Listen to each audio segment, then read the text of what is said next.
Welcome to a very special pre-Halloween episode of Movies That Matter, the podcast exploring recent films going above and beyond the call of box office returns to explore a social issue affecting people's lives. I, as usual, am Stacy Moore. Nicole Finari, unfortunately, was recently spirited away by a gaggle of witches. It was all very dramatic, led by Bette Midler, or maybe Cher. I don't know, it was dark. They snatched her up and whisked her off on a broomstick, and just as she sailed past the full moon, I shouted after her, "Nicole, do you want me to call the cops?" She said, "No, don't worry about me. Just take care of the podcast." So here we are.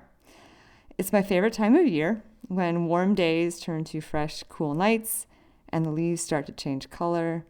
Hefeweizen flows at Oktoberfest across the country, and white folks make pumpkin spice everything. And then comes Halloween, when people dress up in costumes and act like fools. Everything is topsy-turvy, up is down.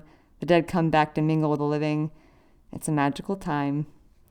So this week, to kick off the season, I'll be overanalyzing the record-breaking adaptation of Stephen King's horror classic, It. When children start to go missing in the peaceful town of Derry, Maine, 7 young outcasts must overcome their personal fears to confront the perpetrator, a shape-shifting, sewer-dwelling cannibal clown who calls himself Pennywise. Okay, so each of the characters has a debilitating fear that haunts them. For one kid, it's a creepy painting in his dad's office. Another kid is a pathological germaphobe.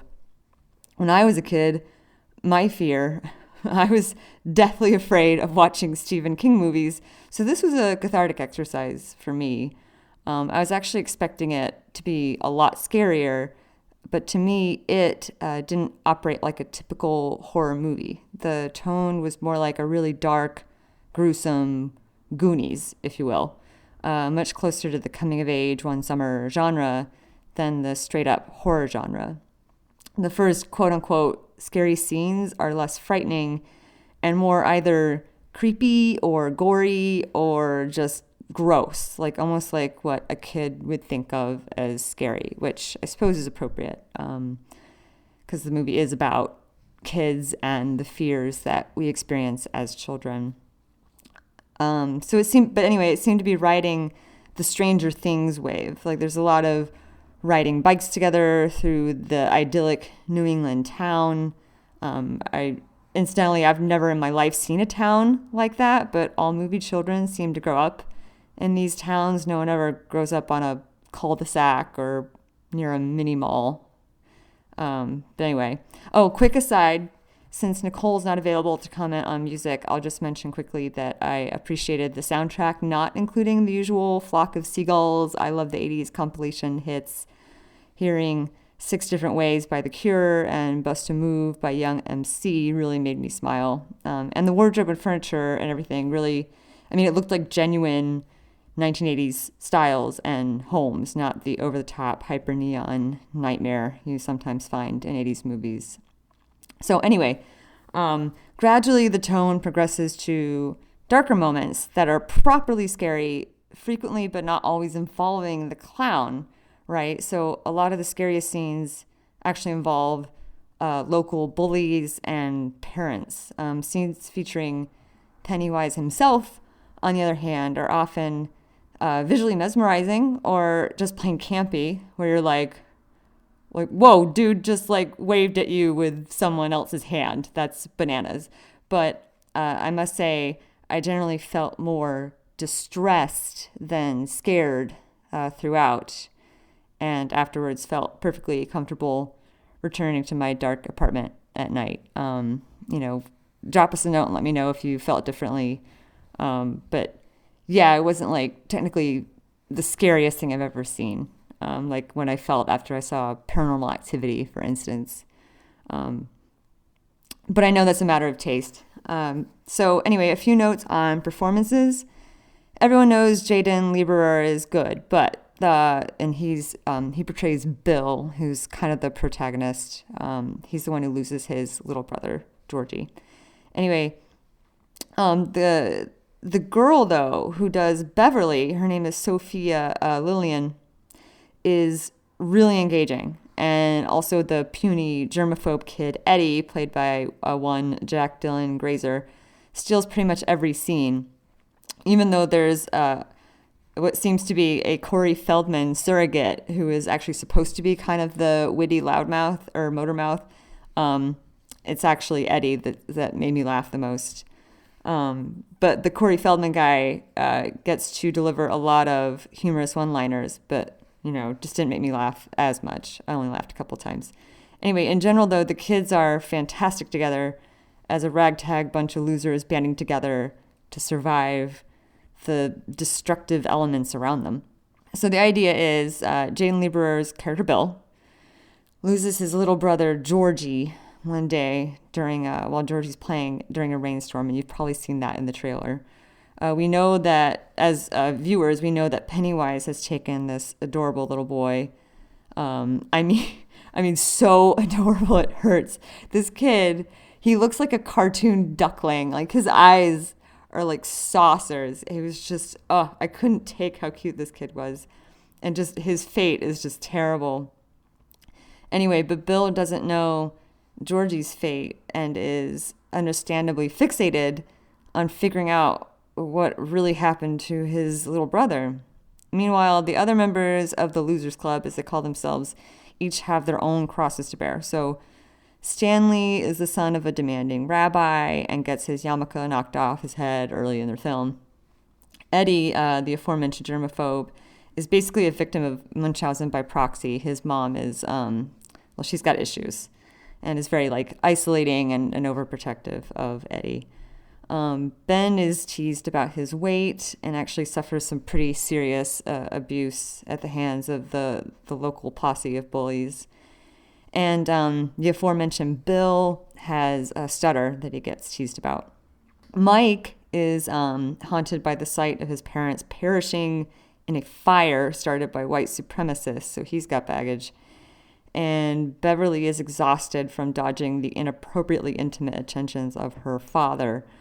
So there's no relief at home for these kids, and bullies await them at school. So their only solace is in each other. They're essentially their found family. So we've got a lot going on here. But the truly menacing hum kind of underlying the story is that these kids cannot count on the adults in their community to protect them. Much like each of their personal issues, no one is addressing the fact that children are disappearing in Derry at higher than 6 times the national average, as Ben puts it. People put up missing posters, but nothing ever gets done about the root issue. And as soon as a new kid goes missing, the last missing kid is kind of becomes old news. So the adults won't acknowledge anything is wrong, and simultaneously shut down the kids' every attempt to voice their concerns or address the problem. And a lot of the kids, personal issues fall into that category as well, of adults not wanting to admit that there's a problem, be it racism, bullying, or child abuse. So, for example, when Ben is being attacked by bullies, and I mean, this is actually one of the first really scary scenes of the movie for me, is Ben is kind of held over a guardrail, and he's having his flesh cut into with a pocket knife, and it's really distressing. While this is happening, the kids all pause while a car with 2 adults in it drives by, and Ben thinks he's saved, and the bullies are all kind of thinking, oh crap, we're caught. The adults make eye contact and keep driving. And then in the back of the car, Pennywise's red balloon appears in the back seat. It's this menacing red balloon. Again, you probably saw it in the trailer. It kind of shows up connected to Pennywise and also to these kids' fears. But I think it's key that it shows up at that moment in the car with the adults. It's not floating past the bullies. It's in that car. And so I think that really kind of puts a red flag, a pointer on this, theme of apathetic adults that actively choose not to help or acknowledge what's going on. So why is this? How could that happen? I think many adults have a vested interest in the notion that everything's great, that there's nothing wrong in my life. So oftentimes they resent or reject children's implications that something is in fact very wrong and needs to be rectified. The grown-ups would rather ignore it and let it continue. They will actively fight to maintain the status quo, to keep whatever is happening, rather than get involved in something unpleasant. And I think we touched a bit on this in Book of Henry, also starring Jane Lieber. Anyway, I think that is sometimes the scariest part of growing up, is realizing grown-ups can't always be counted on to protect you or even have your best interests at heart. So another example is Beverly's dad implies that she's crazy when Pennywise covers their bathroom in blood. I mean, like, floor to ceiling blood. And he can't see it. He can't see the blood. And she's freaking out, calls her friends over, and her friends can see it. They can see the blood covering this bathroom, and they even go to the trouble of cleaning it up. I thought that scene in particular was touching. Like watching these friends like go out of their way to help her, and in this like terrible time, and not only acknowledging it, but actually, saying, we're not going to leave it like this. We're gonna help you fix this.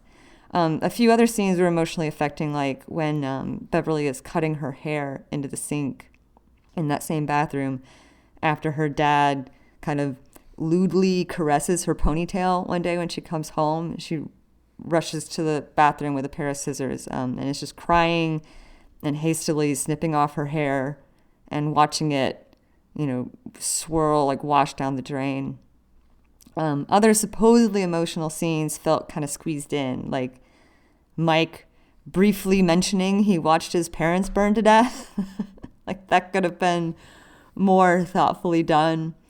But the point seemed to be, and they discussed this explicitly, that their friendship is what defeats this clown. Like when they're together, he can't quite seem to pin them down. And I think for anyone who didn't feel safe in their home or school growing up, having that found family makes all the difference. And I think that's what they're talking about there. The other thing that protects them is, of course, not giving into their fears, right? So Beverly confronts her father later on in the movie and fends him off, and is immediately afterwards abducted by Pennywise because she's in the bathroom when it happens, and he kind of hangs out around pipes, I guess, is the idea.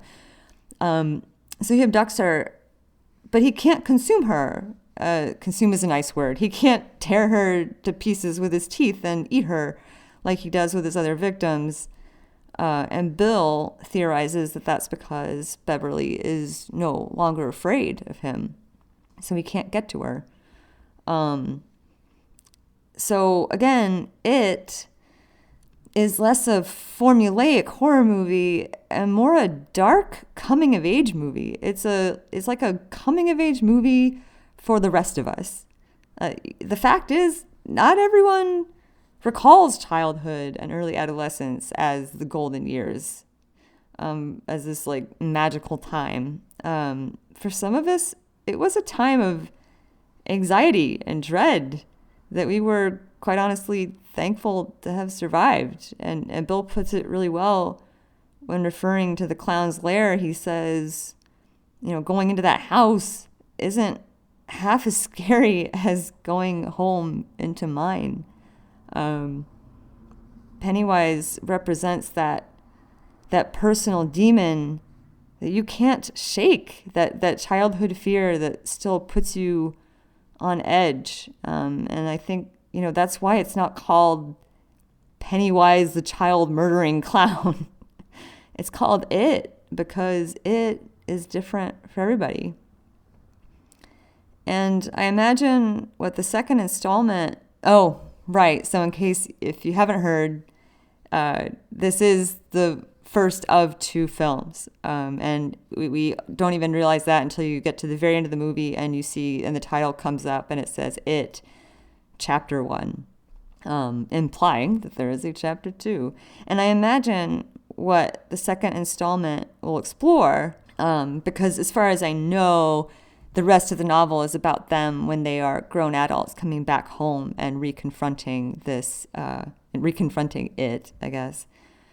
So what I imagine what it'll explore is that if you don't deal with it, it will make itself apparent in your adult life and keep you from living fully, which is why these kids are going to have to return 27 years later in Chapter 2 to defeat it for good, is what I presume.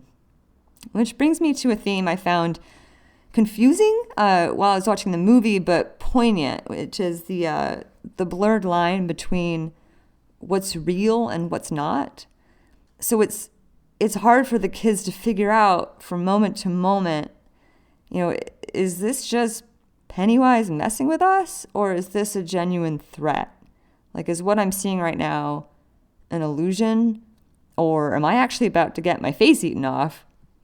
Which is a great metaphor for PTSD, I feel. Like, long after you've left a traumatic situation, you've lost the ability to distinguish between danger and safety, and you can never quite let your guard down. You can never really relax. But as they learn, towards the end of Chapter 1, sometimes all it takes is to stop running, turn around, face it, and call it by name, for it to lose its power. So, if you're listening to this and you cannot relate at all to what I'm saying, to those of you who had, wonderful childhoods surrounded by loving family and supportive friends, to you I say, shine on, shine that positive energy, that well-adjusted, emotionally balanced, positive energy onto all you meet so that it can ripple out into the world. And for the rest of you, this movie could be potentially somewhat cathartic. So on that note, I'll give it my social impact score on a scale of 1 to 10, 1 being it changed nothing, 10 being the world we once knew is gone forever. I'm going to give it a 4. It sold like gangbusters. A lot of people saw it. And it was just such a relief to watch a movie that faces these things head on and doesn't ignore them or gloss over them because they're unpleasant. And I'm wondering if that's what the horror genre has become.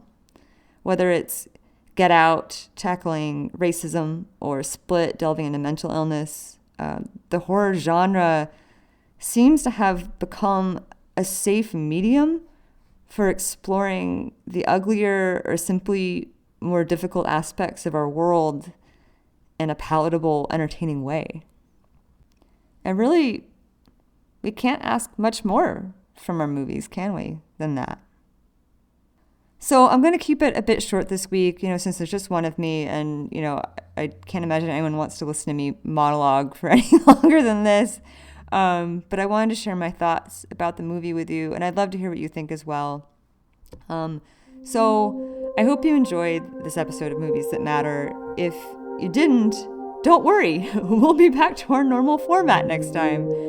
If you did, please leave us a review on iTunes and tell your friends. Check out our website at www.moviesthatmatter.com and tell us what you think on our Facebook page via email at moviesmatterpod@gmail.com or on Twitter at our handle @moviesmatterpod, where we'll also announce which movie we're going to overanalyze next. But most importantly, remember, movies matter, and so do you. We'll see you next time.